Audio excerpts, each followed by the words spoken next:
Dual nature of radiation is shown by, ठीक है।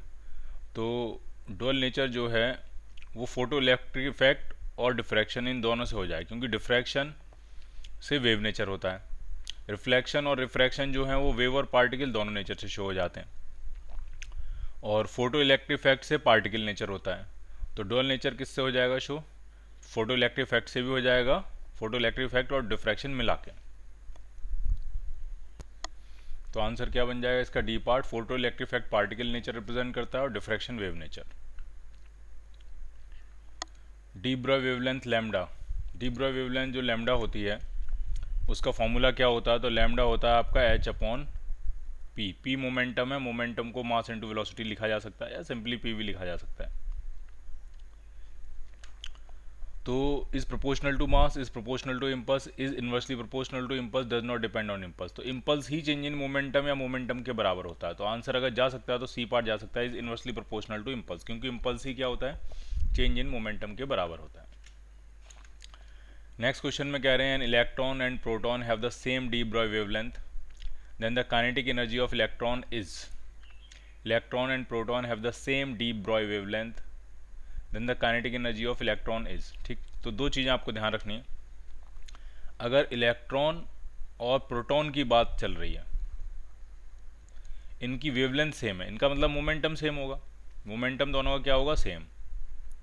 और काइनेटिक एनर्जी का फॉर्मूला फिर हम चलाएंगे पी स्क्वायर बाई 2m, इसके लिए भी पी स्क्वायर बाई 2m। तो मोमेंटम सेम है क्योंकि डी ब्रॉय वेवलेंथ सेम है, तो जिसका मास कम होगा उसकी काइनेटिक एनर्जी ज़्यादा होगी, यानी इलेक्ट्रॉन की काइनेटिक एनर्जी काफ़ी ज़्यादा होगी किससे? प्रोटॉन के कंपैरिजन में।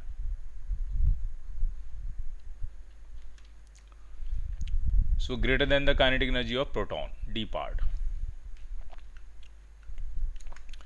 नेक्स्ट क्वेश्चन में कह रहे हैं particles are moving with same velocity then maximum de Broglie wavelength किसकी होगी? वेलोसिटी सेम है तो मास जिसका सबसे कम होगा उसकी डी ब्रॉय वेवलेंथ सबसे ज़्यादा होगी। डी ब्रॉय वेवलेंथ का फॉर्मूला होता है h upon m b. Speed सबकी सेम बता रहे हैं तो अब मास पे डिपेंड करेगा। तो मास सबसे कम किसका होगा? तो neutron, proton, beta particle. Beta particle मतलब इलेक्ट्रॉन। इलेक्ट्रॉन का मास सबसे कम होगा तो उसकी डी ब्रॉय वेवलेंथ सबसे ज़्यादा होगी। इलेक्ट्रॉन एंड फोटोन में कंपैरिजन चल रहा है, ठीक। कह रहे हैं इलेक्ट्रॉन और फोटोन की वेवलेंथ सेम है। वेवलेंथ सेम है तो क्या चीज़ सेम होगी दोनों का? Momentum,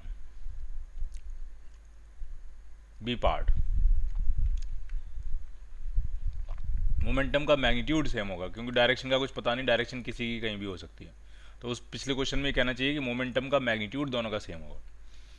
particle nature and wave nature of electromagnetic waves and electrons can be shown by. Particle nature of wave and wave, particle nature and wave nature of electromagnetic waves and electrons. Particle nature of electromagnetic waves and wave nature of electrons, ठीक है। तो particle nature of electromagnetic waves तो photo electric effect से हो सकता है, और electrons wave की तरह बिहेव करते हैं इलेक्ट्रॉन माइक्रोस्कोप में, ठीक है। इलेक्ट्रॉन जो है वेव की तरह बिहेव करते हैं इलेक्ट्रॉन माइक्रोस्कोप में, इलेक्ट्रॉन वेव की तरह बिहेव करते हैं। और इलेक्ट्रोमैग्नेटिक वेव्स का जो पार्टिकल नेचर है वो फोटो इलेक्ट्रिक इफेक्ट में शो होता है। तो इसका आंसर क्या बनेगा? D part. नेक्स्ट क्वेश्चन में डी ब्रॉय वेवलेंथ पूछ रहे हैं of a particle of mass M moving with the velocity V. तो H upon M we.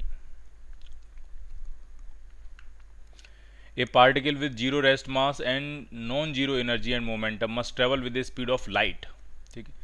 Zero rest mass photon, आप याद रख सकते हो फोटोन। फोटोन का रेस्ट मास क्या होता है? जीरो। तो उसके पास एक ही स्पीड होती है वैक्यूम में और वो सी की स्पीड होती है। तो is equal to c the speed of light in vacuum, A part. जो भी पार्टिकल्स जिनका रेस्ट मास जीरो होता है वो हमेशा सी की स्पीड से ट्रेवल करते हैं। When the kinetic energy of electron is increase wavelength of the associated wave will decrease. Kinetic energy बढ़ाते ही वेवलेंथ डिक्रीज हो जाएगी। किस फॉर्मूले से? Lambda is equal to h upon p. P होता है अंडर रूट 2m के। तो आप काइनेटिक एनर्जी अगर बढ़ाते जाओगे तो वेवलेंथ क्या होती जाएगी? कम होती जाएगी, डिक्रीज होती जाएगी। नेक्स्ट क्वेश्चन में कह रहे हैं if the de Broglie wavelength for a proton and for alpha particle are equal then the ratio of their velocities, ठीक। प्रोटॉन और अल्फा पार्टिकल की डीप ब्रॉय वेवलेंथ बराबर है तो लैम्डा अपॉन प्रोटॉन के लिए मास m तो velocity मैं वीपी लिख देता हूँ is equal to h upon alpha particle का मास 4m होता है और उसकी वेलोसिटी वी अल्फा लिख देते हैं। कह रहे हैं दोनों की वेवलेंथ सेम थी, तो मैंने इस इक्वेशन में दोनों की वेवलेंथ को सेम कर दिया। तो क्या हो जाएगा, एच से एच कैंसिल, एम से एम कैंसिल तो V P upon V alpha जो आएगा वो 4:1 हो जाएगा। ए पार्ट